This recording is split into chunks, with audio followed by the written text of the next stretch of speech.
Welcome to For the Church, a podcast for the flock of Zion Presbyterian Church in Columbia, Tennessee.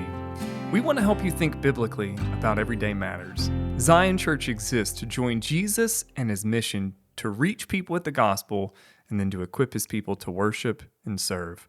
I'm your host, Keaton and Paul, and joining me is my conversation partner and co-host, Seth Scruggs. So this season, we are looking specifically at sacraments once more because we didn't want to do something controversial. We wanted to keep things kind of beige and mild.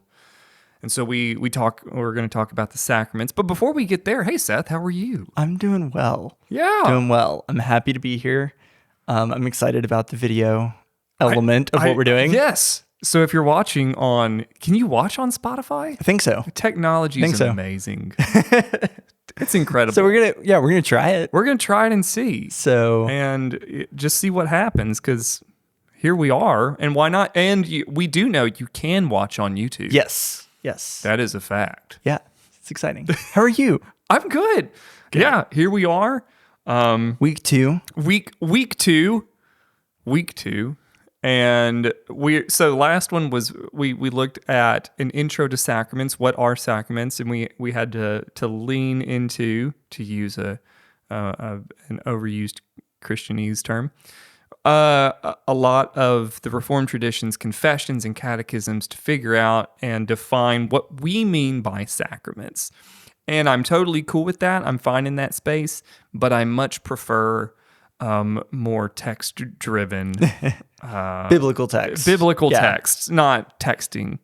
I'm not good at that. But biblical text-driven podcasts and conversations. And so today, we're talking about sacraments. But we're talking about sacraments in the Old Testament. Dun, dun, dun. Because, oftentimes, I think just in any sort of church tradition, we think of sacraments and we're like, baptism, Lord's Supper, got it. Unless you're Roman Catholic and you're like, baptism, Lord's Supper, ordination, marriage, unction, confession.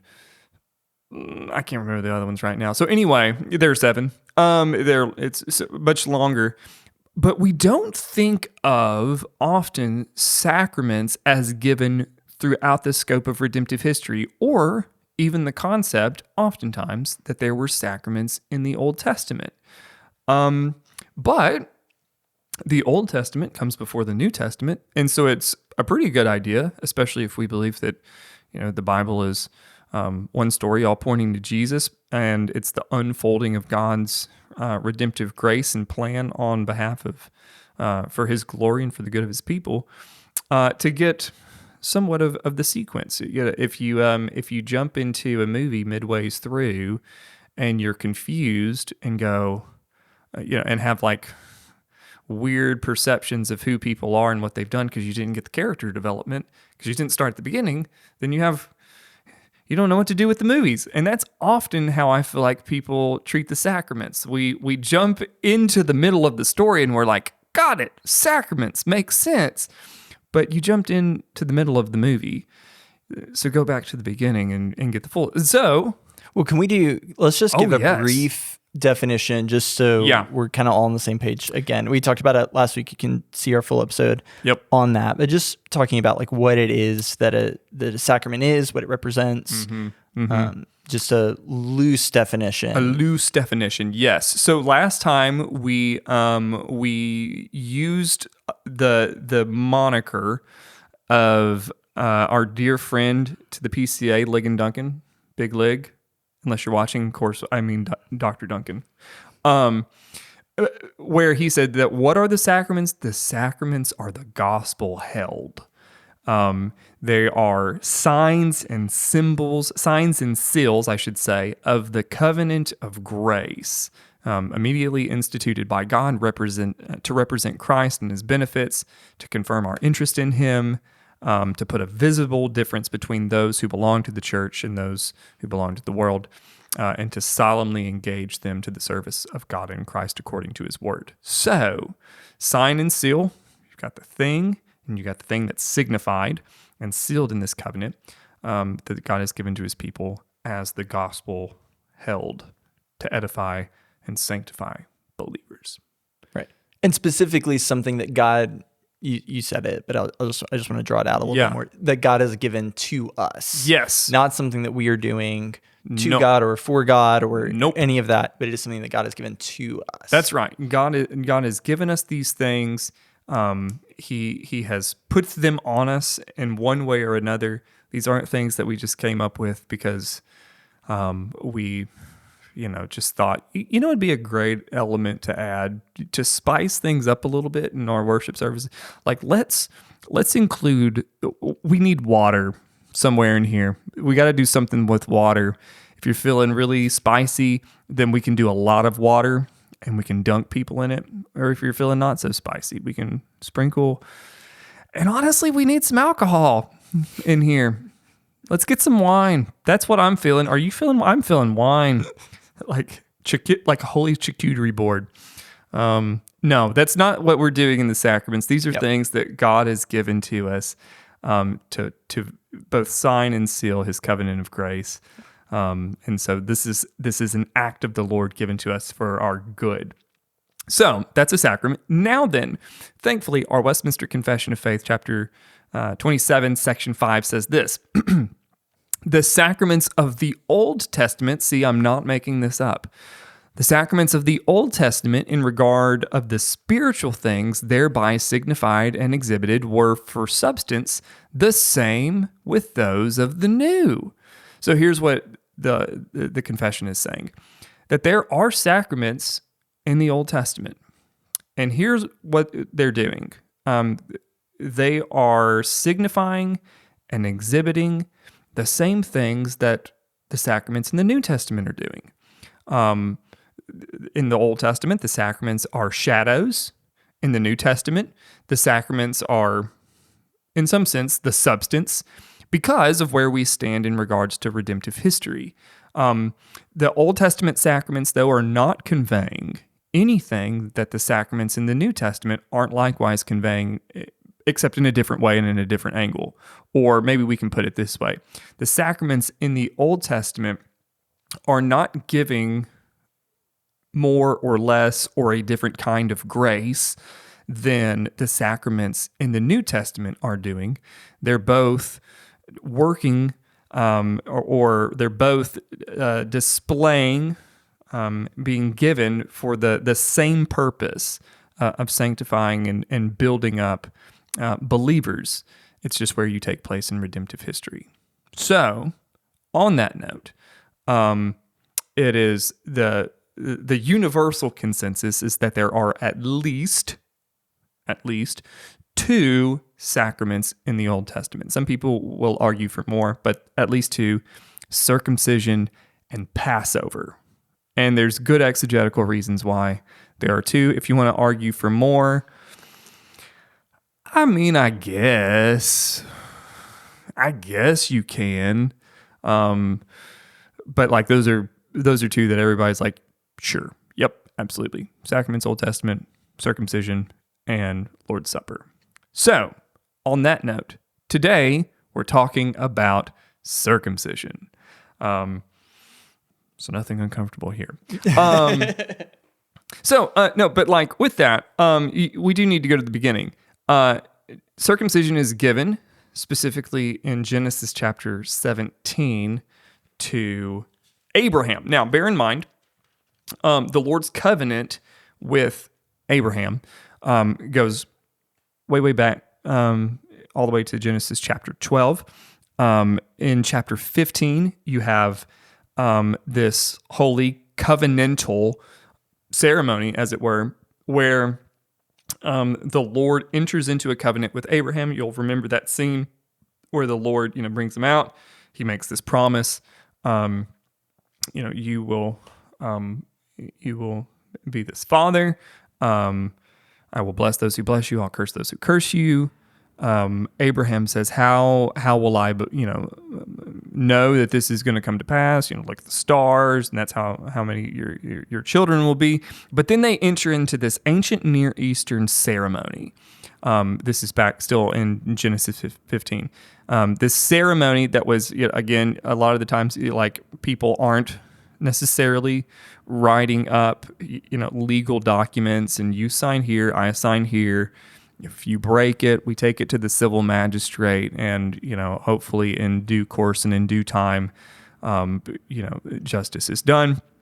In the ancient Near East, this covenant sign or covenant ceremony, two parties would take a series of animals and split them down the middle, a very bloody and laborious task to slaughter an animal in that way, and you would do it together. There's this teamship element there. And then the two parties, after they've made this agreement, these are the terms, do you say yes or no? And both, they eventually agree. Then they both walk through these split animals that you've just slaughtered together. And you walk down the middle as a visible symbolic representation, and somewhat objective and gruesome and gory, to say, if I don't uphold my bargain, I give you full right and privilege to do exactly what you just did to these animals to me. Take a big ol' axe and just right down the middle. Well, that happens back in Genesis 15. One of the interesting things, though, about that ceremony in Genesis 15, only one person goes through those two animals. It's not Abraham. It's God. And so God makes this promise to Abraham, and then enters into this covenant, this unilateral covenant of the terms are for the Lord to uphold.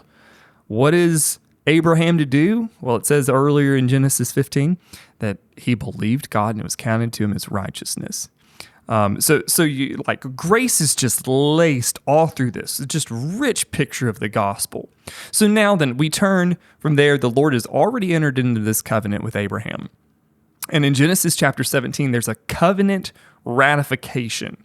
And here, he's anticipating the reality of having a child of his own, which the Lord has promised him. And then he says this in verse 9. Then God said to Abraham, as for you, you must keep my covenant, right? We participate in this covenant agreement as a this suzerain vassal relationship as a king and those who belong to the king. You and your descendants after you, for the generations to come. This is my covenant with you and your descendants after you, the covenant you are to keep. Every male among you shall be circumcised. You are to undergo circumcision, and it will be the sign of the covenant between me and you for the generations to come. Every male among you who is 8 days old must be circumcised, including those born in your household or bought with money from a foreigner. Those who are not your offspring, whether born in your household or bought with your money, they must be circumcised. My covenant in your flesh is to be an everlasting covenant. Any uncircumcised male who has not been circumcised in the flesh will be cut off from his people. He has broken my covenant. So part of the covenant ratification is this tangible sign, physical sign that sealed this deeper reality that you belong to God. Now, in particularly this covenant with Abraham, the covenant sign, pardon if this is a little too, anatomical. The promise that God has made is, yes, God will keep his promise that through Abraham, the seed of the woman will come to crush the head of the seed of the serpent. That seed language, child language, progeny language coming about, that Abraham will have a child. The covenant sign is on, for lack of a better term, the instrument by which God's promises will be brought forth. So there's this constant reminder, if you will, of the fact that the Lord will keep his promise. This is my covenant with God. I am to be holy and set apart and remember that the promises of God will come to pass because he's declared it to be so. And this sign and seal of the covenant is a guarantee that not only do I belong to God, but all my children belong to God too. And to have this sign and seal is to be a part of this covenant community or this physical body. And so with that, we also see here both realities in this covenant ratification of blessing and cursing.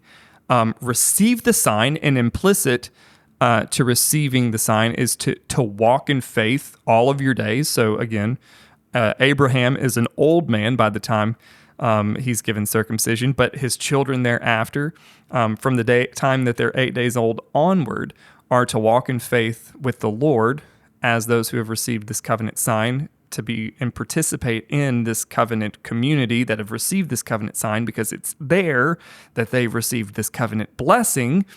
But there's a curse. If you aren't circumcised, and implicit to that, you don't walk in the way of this covenant community, you're cut off. You've broken the covenant itself. You have stepped away from this place of blessing where the Lord, the holy God, has entered into this covenant to dwell with this people. So not only is that, like, again, the instrument where circumcision takes place, not only is that representing part of God's promises, but deeper than that reality, as we'll kind of tease this out throughout the Old Testament, is the fact that that covenant sign of circumcision is a setting apartness. The old is done away, behold, the new has come. Or that which is common is taken off in a bloody ceremony, in order that which is pure may abide. And we'll see that teased out in a variety of ways. Thoughts there? Yeah, I mean, we're only in Genesis. This is going to be...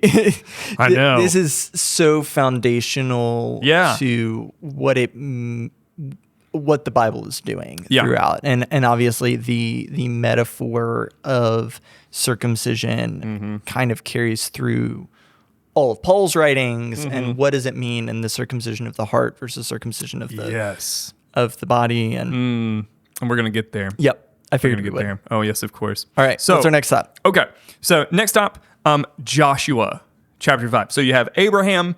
If you'll remember, it's given in chapter 17. Abraham, Isaac, Jacob, patriarchs, 12 sons. Several generations later, they're enslaved in Egypt, right? So you finish out with the 12 in Genesis chapter 50. Isaac has just died, Jacob has just died. You've got the 12 brothers together. They're now living in Egypt because of the famine in the land. Joseph has, done his whole thing. Ends there. You pick up with Exodus, and several generations later, the people have permeated. They're now enslaved by Egypt. Okay, so you get through that. You have Moses splitting of the Red Sea, wilderness wandering. Moses dies. Pick up book of Joshua. Okay, so one of the things that people fail to see, especially because they don't think of circumcision oftentimes in regard to sacrament, is the different ways that the sacrament of circumcision is given. So they've come out of Egypt. They've been enslaved. The Lord's brought them out. They've wandered in the wilderness, this rebellious generation that rebelled against God. They die in the wilderness. Now this new generation has come, led by Joshua and Caleb. And so they enter into the land. Joshua chapter 5. Here we go. So it says this, picking up with verse 2. At that time, the Lord said to Joshua, make flint knives and circumcise the Israelites again. So Joshua made flint knives and circumcised the Israelites at Gibeath Habeloth. Now, this is why he did so. All those who had come out of Egypt, all the men of military age, died in the wilderness on the way after leaving Egypt. All the people that came out had been circumcised, but all the people born in the wilderness during the journey from Egypt had not. The Israelites had moved about in the wilderness 40 years until all the men who were of military age when they had left Egypt had died, since they had not obeyed the Lord. For the Lord had sworn to them that they would not see the land that he had solemnly promised to their ancestors to give us, a land flowing with milk and honey. So he raised up their sons in their place. And these were the ones Joshua circumcised. They were still uncircumcised because they had not been circumcised on the way. After the whole nation had been circumcised, they remained where they were in the camp until they were healed. So, first there, circumcision is not necessarily unique to Jews or the Israelites, especially in the ancient Near East. In fact, the Egyptians circumcised. The circumcision was a little bit different. It wasn't a complete circumcision, if you will. It was only a partial circumcision. The Israelites, though, were commanded to perform a whole circumcision, and it's likely that the generation coming out had some sort of circumcision. Most scholars actually think it was probably an Egyptian-style circumcision, not the kind that the Lord had commanded Abraham. But those wandering in the wilderness, in particular, those who had been raised up during that time, had not been circumcised likely at all, because they're nomadic, they're trying to, typically they're rebelling. It's not very good. And so the Lord commands them to circumcise before you enter into the land. And this is crucial. As you're entering into this place, this promised land, and what's so glorious about the promised land? Yes, it's flowing with milk and honey, but more importantly than that, it's the place where God said he would dwell with his people. And so understanding that, right, there's signed things, sealed, signified, either one. The Lord is saying, before I enter into this place, bring you into the place that I've promised to dwell with you, you have to go through this particular cleansing ritual. One, to be reminded of the reality that the seed of the woman once again is coming to crush the head of the seed of the serpent, who will be the son of Abraham, the son of Isaac, the son of Israel. He will be a part of this thing. But also to remember that it's the putting off of the old and the coming forth in the new. And this is, of course, done both to grown-ups and to babies 8 days old. So here they are. They're on the cusp of this, and that was the backstory. But it's interesting. Verse 9 picks up. So he gives the backstory of here's what happens. But here's the theology. Verse 9. Then the Lord said to Joshua, "Today I have rolled away the reproach of Egypt from you." And so this place has been called Gilgal to this day. The word roll, it is a pun. It sounds a lot like Gilgal.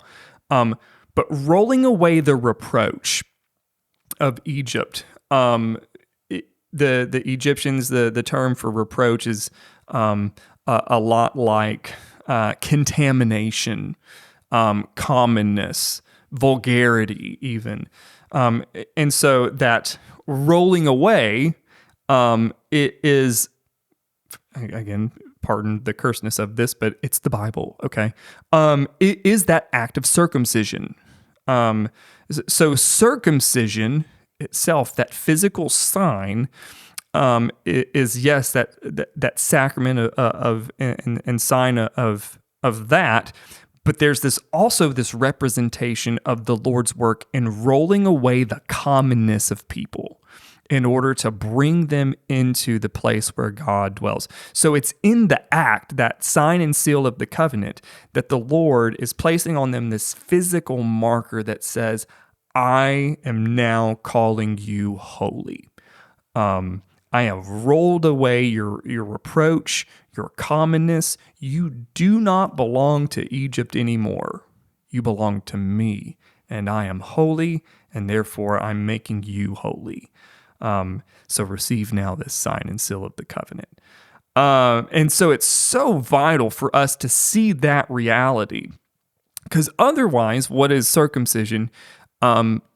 It's just an obscure, awkward thing that happens in the Old Testament, and let's kind of squeamishly and shyly step around it and over it, because we don't, again, it makes us weird feel weird. So, but then we miss the glorious reality of what's going on here, of it's vital for people that are of the covenant to receive this covenant sign, which is declaring the Lord's work of holiness to his people.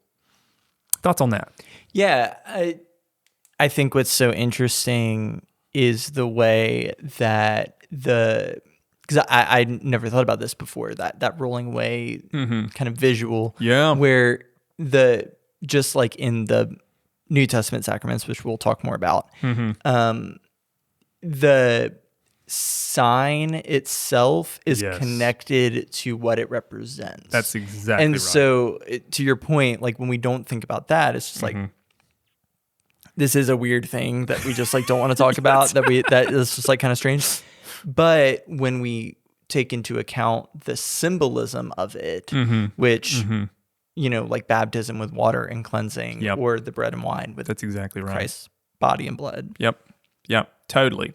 So now then, to spice things up a little bit, let's jump back. We saw it, Genesis 17 with Abraham. We saw the giving in Joshua chapter 5. There's a scene where circumcision becomes very prominent in Exodus chapter 4. So, just a reminder, Moses he sees the burning bush. The Lord commissions him to go and be really the mouthpiece of the Lord, and go and proclaim that the Lord is setting his people free in Egypt in chapter 3. Then in chapter 4, he's on his return back to Egypt. But before he gets there, as he is going to be, this this leader of the church. And bear in mind, he's been in Midian now for quite some time. He's married. He's got a couple kids. But on his way back, it says this, chapter 4, verse 24, at a lodging place on the way, the Lord met Moses and was about to kill him. That's crazy. But Zipporah took a flint knife and cut off her son's foreskins and touched Moses' feet with it. Seems pretty bizarre. Touched Moses' feet with it.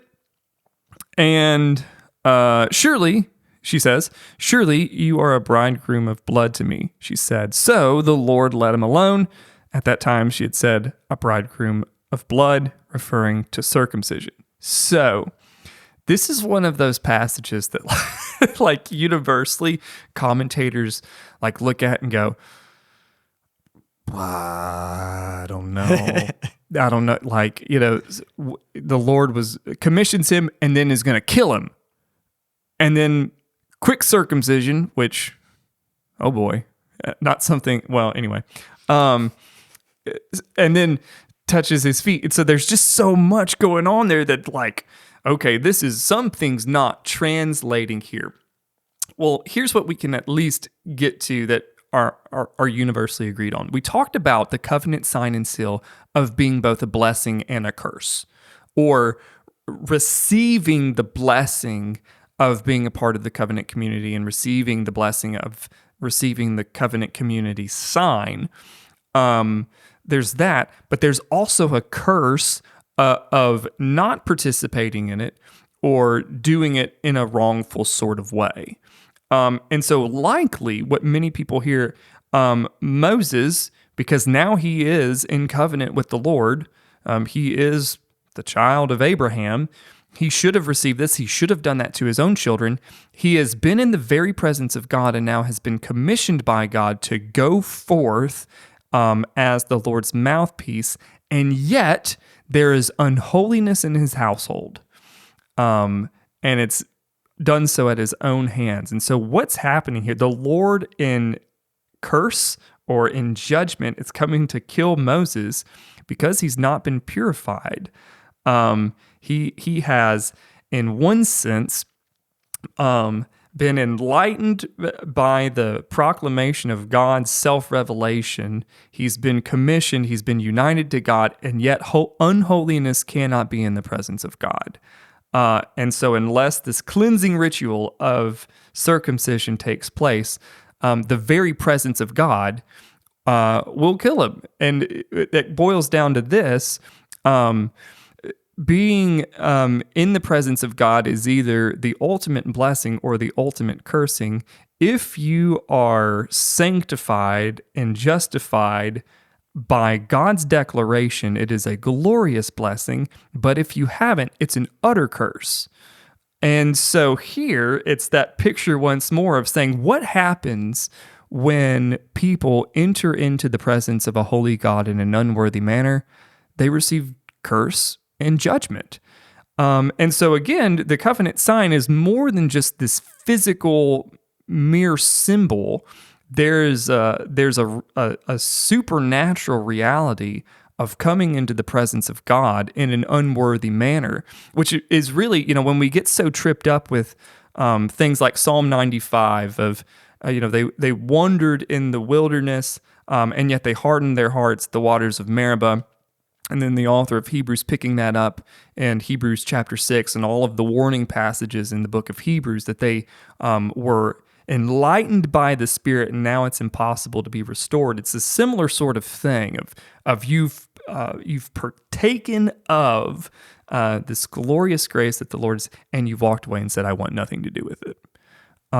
It's an even stronger judgment that comes with that. And so all that does, though, what we're seeking to do there is paint the reality that these are not mere signs. Even circumcision is not a mere sign, but a true sacrament in which the Lord is really doing something, both signifying and sealing a reality to his people.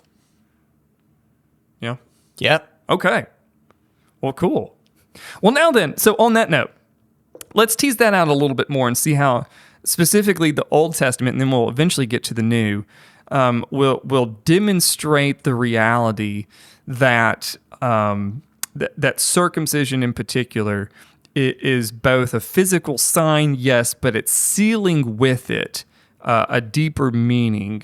And the first place that we need to go to is actually the book of Leviticus, chapter 19, verse 23, and it says this, and if you understand where I'm going on this on first reading, it means you have your Hebrew Bible open. But anyway, Leviticus 19:23, when you enter the land and plant any kind of fruit tree, regard its fruit as forbidden. For 3 years you are to consider it forbidden. It must not be eaten. Now then, this is one of the things people skip right over the book of Leviticus because it has stuff like that. You can't eat the fruit of a tree in a land that you enter for 3 years because it's forbidden. Sounds a lot like garden. And yeah, and also what? Why? Interestingly enough, the word forbidden, regard its fruit as forbidden, is the same word in Hebrew for uncircumcised. The fruit of that land is still common. It hasn't been sanctified. The reality of the undoing of the old has not taken place. 3 years, and then again, in more ways than one, the Lord is sanctifying that reality, which is so why a lot of the Levitical laws, while they seem abstract to us, are and granted, I'm certainly not espousing that, like, let's not eat pork or shellfish or wear blended fabric anymore by any stretch of the imagination. But what I am saying is that these aren't abstract laws. What this is doing and painting for us, along with all of those other various laws that take place in Leviticus 19, many of which I just mentioned, are all painting the reality that in the wholeness of the person is to be sanctified as well. Circumcision is that sign and seal that's placed upon the person's body. But then all of these other laws are the Lord saying, these are implications of your circumcision. You don't operate in ways that symbolically say you are common because you're not. You're holy. You don't partake of common fruit. It's uncircumcised. It's unholy. you partake of holy fruit because you belong to me, and that means you are holy. So live like you're holy. And so even that obscure picture of fruit being forbidden or uncircumcised is getting at what circumcision is doing. It's the setting apartness. Or fast forward to Deuteronomy, which means second law. We get more law. Oh boy. Deuteronomy, this one is actually a little bit more straightforward. Deuteronomy chapter 10, verse 16, circumcise your hearts, therefore, and do not be stiff-necked any longer. That language, once more, of the circumcision of the heart is absolutely vital. Yes, the place in which circumcision takes place is pertinent to what it's doing. It's visibly giving this reality of something that the Lord is doing. But there's this deeper reality, the circumcision of the heart, that yes, the appendage which is physically circumcised is given, which is conveying meaning. But with that, there's this deeper reality of you need your heart circumcised. And your physical circumcision is good and right and called for, because the Lord said so. But one thing that it's conveying in circumcision of the flesh is actually the need and the promise that God will circumcise the heart. See Ezekiel 36 or Jeremiah chapter 4, verse 4. Circumcise yourselves to the Lord, which you can translate that a different way. Sanctify yourself as unto the Lord. Circumcise your hearts, you people of Judah and the inhabitants of Jerusalem, or my wrath will flare up and burn like fire because of the evil you have done. Burn with no one to quench it. So again, this picture of circumcision both being physical, yes, but also the thing sealed, the need of a circumcised heart, the need for a holy heart, which is why, especially even in with the Old Testament, yes, circumcision is something that only takes place with males, the physical circumcision. But there is the reality that the circumcision of the heart is not exclusive to males. The thing conveyed in circumcision, and the household nature of this is pertinent to this too. But like the reality of the need for heart circumcision is universal. The whole covenant community needs their heart circumcised as unto the Lord. So all of these things are going with it. And, with this is again, that theme of blessing and curse. There's both a setting apart in circumcision of sin, and there's a consecration element, or there's both a sin and salvation reality of the Lord saves and the Lord alone. You are a sinner and you need to be saved. And remember what the Lord is doing, both of which the Lord is doing through the sacraments in the covenant community, both believers and to their children. So all of this picture is going on outward physical reality, a testament to a sign and seal of the covenant of grace, but also this heart level, spiritual level, inner person level. It is so important to see that as well. Now then, when we turn to the text of the New Testament, one thing that does appear is the word circumcision. It happens quite a bit, but interestingly enough, it is not required, as we see in Acts chapter 15. Actually, let's go there. I didn't really have this in the notes, but this is pretty important to get at.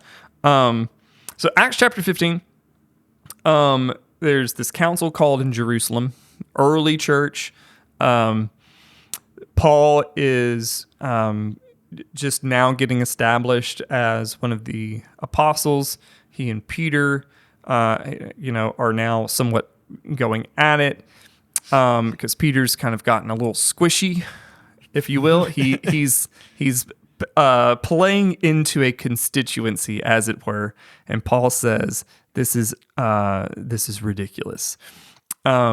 So what's required for to be a part of the covenant community in the New Testament? Like what do we need to be saved in some capacity is what they're asking.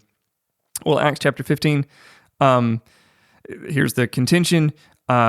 You must be circumcised, and part of circumcision, that if we had more time we would develop this, but circumcision often implied a keeping of the rest of the Mosaic law. Again, Leviticus 19 somewhat ties that together for us. Chapter 15, verse 5, then some of the believers who belonged to the party of the Pharisees stood up and said, "The Gentiles must be circumcised and required to keep the law of Moses." The apostles and the elders met and considered the question. After much discussion, Peter got up and addressed them. "Brothers, you know that some time ago God made a choice among you that the Gentiles might hear from my lips the message of the gospel and believe. God, who knows the heart, showed that he accepted them by giving them the Holy Spirit. Just as he did to us, he did not discriminate between us and them. He purified their hearts." Boom. "By faith." Boom. "Now then, why do you try to test God by putting on the necks of the Gentiles a yoke that neither we nor our ancestors have been able to bear? No, we believe it is through the grace of our Lord Jesus Christ that we are saved, just as they are." So there's this pronouncement that circumcision, while a vital part, and everything that we've just said about the Old Testament is true and vital, is not done away with per se, but it's expanded. Right. So Christ's coming. There's a new epoch of redemptive history that comes with the incarnation, death, burial, and resurrection of Christ. And now the gospel is going to the far reaches of the globe. So what does circumcision do? Circumcision is no longer this sign and seal of the covenant, which is given here. They're talking about that reality, but that the Lord is declaring for his people by grace through faith, even those who are not circumcised. They're receiving this gift of the Spirit. That's one of the radical things about Acts chapter 2 is, this group of people, which we can ostensibly say were circumcised. They're there partaking of this Jewish festival. And Joel chapter 2, the Spirit is poured out upon them.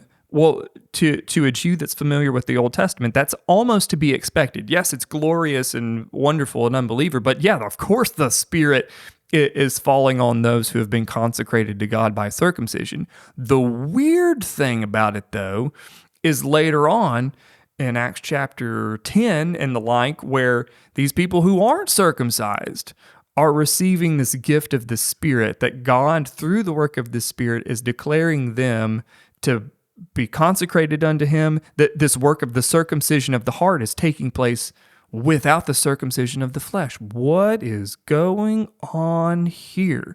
This is weird. This is bizarre. And Peter's saying, yeah, the circumcision is glorious. Circumcision is absolutely a sacrament. God commanded it to us, and he's signing and sealing the promises of the covenant of grace in and by it in the old epoch. But now we're in the new. And he's declared that and shown that through this reality of what he's doing amongst even the Gentiles. So with that, Paul will pick up in the book of Romans. He has a lot about to say this also in the book of Galatians, but we'll just stick in chapter 4, specifically in verse 11. Again, he's talking about Abraham being justified by faith. So there's both echoes of Genesis 15 and Genesis 17. But he says this, verse 9 in Romans chapter 4, "Is this blessedness only for the circumcised or also for the uncircumcised? We've been saying that Abraham's faith was credited to him as righteousness. Under what circumstances was it credited? Was it after he was circumcised or before? Well, it wasn't after, but it was before. And he received circumcision as a sign and seal," there's that language, we didn't just make that up, "as a sign and seal of the righteousness that he had by faith while he was still uncircumcised. So then he is the father of all who believe, but not all who have been circumcised, in order that the righteous might be credited to them." righteousness might be credited to them. And he is then also the father of the circumcised, who not only are circumcised, but who also follow in the footsteps of faith that our father Abraham had before he was circumcised. So, circumcision is glorious. It is a sacrament. In the Old Covenant or Old Testament, the old epoch before Christ, circumcision was the sign and seal of the covenant community. It was doing something. It was glorious. It was gracious. But now we belong to a new epoch. Circumcision is undone. This is one reason why we believe in justification by grace through faith. Does circumcision save you? Well, Paul will say no. Jesus saves you, and the righteousness that he conveys to us is what saves you. That's not to say that these things are unimportant, though.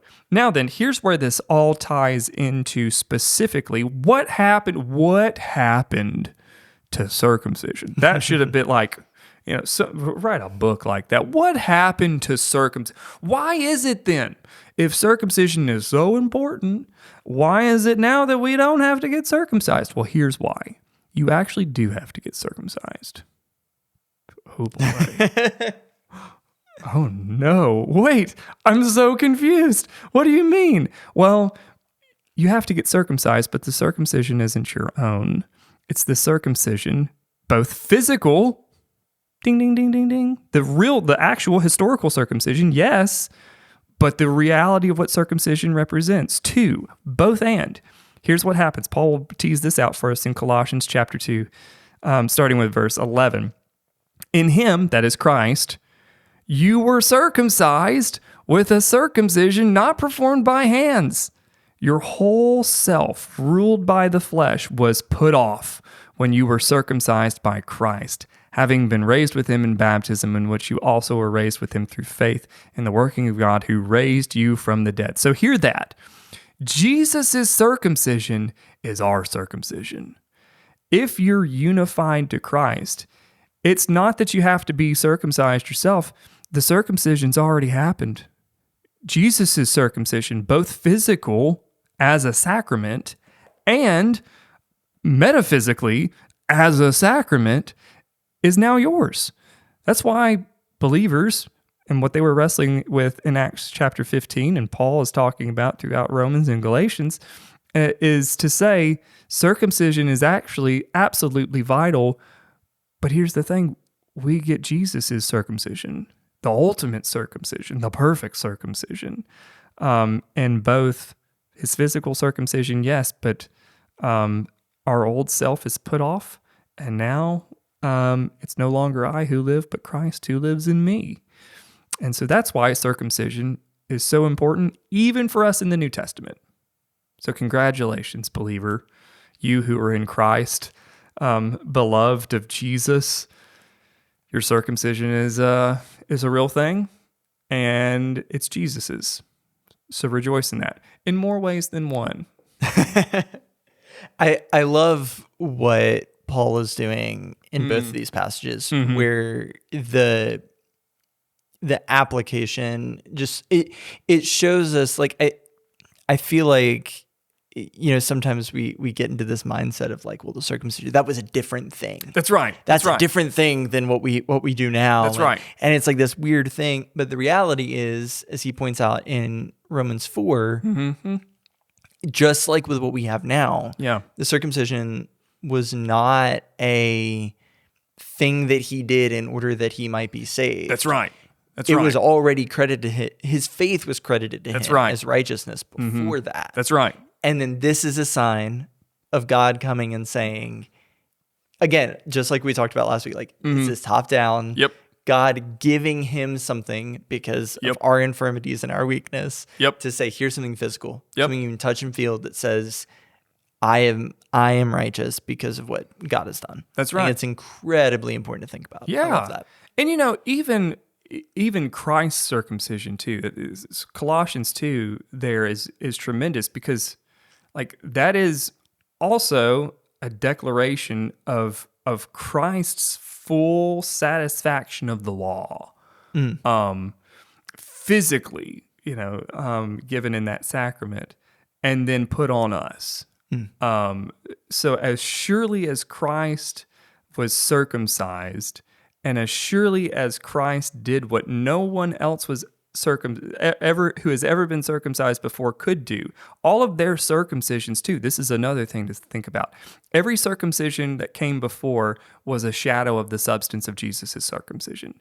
They're all true believers in the Old Testament, likewise, are also receiving Jesus' circumcision too as the substance of the sign and the seal of the covenant. And so as surely as that physically actually took place as a declaration of Christ's representation, his obedience, the imputation of his righteousness to his people, as surely as that physically took place and was completed in the course of his mission, so too can we say, God actually really did and can and will declare me to be holy and make me holy and work holiness in me, where one day in glory I will be completely and totally glorified and holy because of Jesus. And that's really good news. That's great. Well, thank you for joining us. We'll be back next week. We'll talk more in the Old Testament next week. Old Testament, the other sacrament in the Old Testament. Excellent. So we'll be back then. If you have questions, feedback, concerns, you can email keaton.paul@bcazion.org, or you can comment on this video. And we'll see you next week. Thank you, Keaton. Thank you.